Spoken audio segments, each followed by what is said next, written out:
Lah rekikian lah. Waang sebagai striker lah. Kalau nampak bola di muka gawang tu, ang tembak langsung. Tua. Jangan ragu-ragu ang. Kalau ragu, tu nak gol ya roh. Pokoknya kalau tiba bola dari tengah, ang sipak langsung. Tu gol dekoro.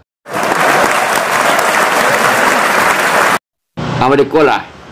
Jadi kau ndak je bisa menggolan ke gawang Thailand beko. Lah. Tu baca dan lain. Jadi runner up wak.